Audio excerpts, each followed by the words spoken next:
Thank you everyone for coming out. Some of you weren't here in the beginning. My name is Seth Itzkan, and I'm with Soil4Climate. My partner Karl Thidemann is here, and thank you for coming. And we're co-sponsors of this event with the Coop, with Hunter Lovins. First because we love Hunter, but also because we are mentioned in the book A Finer Future, which is for sale now, in a chapter called Growing a Finer Future, and where we give some numbers on the drawdown potential. And I just wanted the floor for a minute because even literally while I was sitting here, I was reminded that today is the birthday of a wonderful child from Kenya. His name is Chichi Tiampati. And he is the child of Dalmas Tiampati, who is my Maasai colleague in Kenya, and I've stayed with them twice.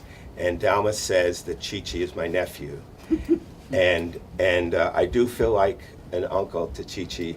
And I just want to speak for a few minutes on this because he's about a 3 or 4 year old Maasai child in Kenya, and literally his future. I mean, think about this. What do you say to a 3 or 4 year old Maasai child from Kenya about the future of the world, particularly the future of pastoral people like the Maasai, or the future of dryland areas like Kenya, and particularly when you know that regenerative grazing is such an important tool to use in restoring the ecosystem, bringing back vitality, and also as a climate solution, you know, in terms of getting carbon in the ground. And so I'm working with Chichi's father, Dalmas, on, I shouldn't say me, the Soil4Climate is working with him to do regenerative grazing projects. And we have a project that we want to launch soon. The Maasai word for it is Enkop Osiligi, which means promised land.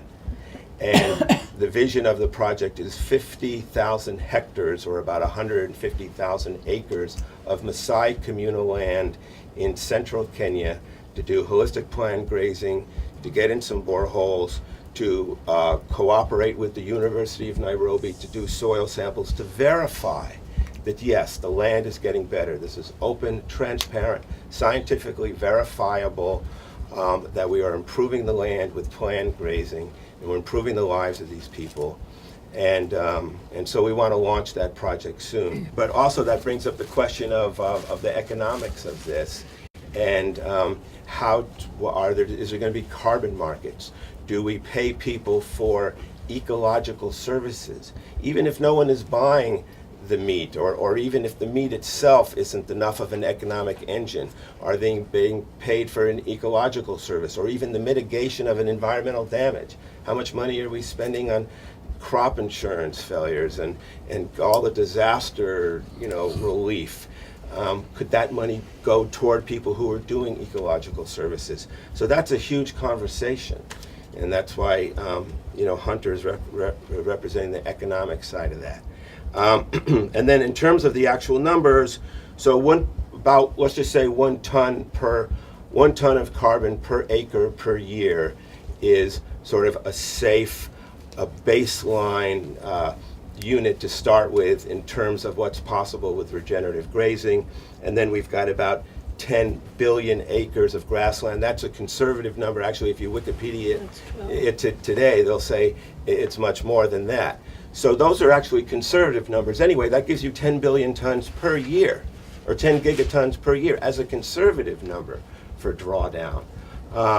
And that's just about what we emit. We're emitting around 11 or something like that. So, and about half of that is naturally pulled down by Mother Nature anyway. She's naturally doing it anyway through trees, and a lot of it is dissolving in the oceans actually, which isn't a good thing. But anyway, if we could cut emissions by half, and even do half of what's possible with drawdown, Mother Nature's doing the other half, we could be reversing this curve. So it's really hopeful and it's really possible. And so that's just what I want to say on behalf of Chichi Tiampati, whose birthday is today. We stand with you, we stand with the Maasai, we stand for the future. Thank you very much. Happy birthday, Chichi. Happy birthday, Chichi.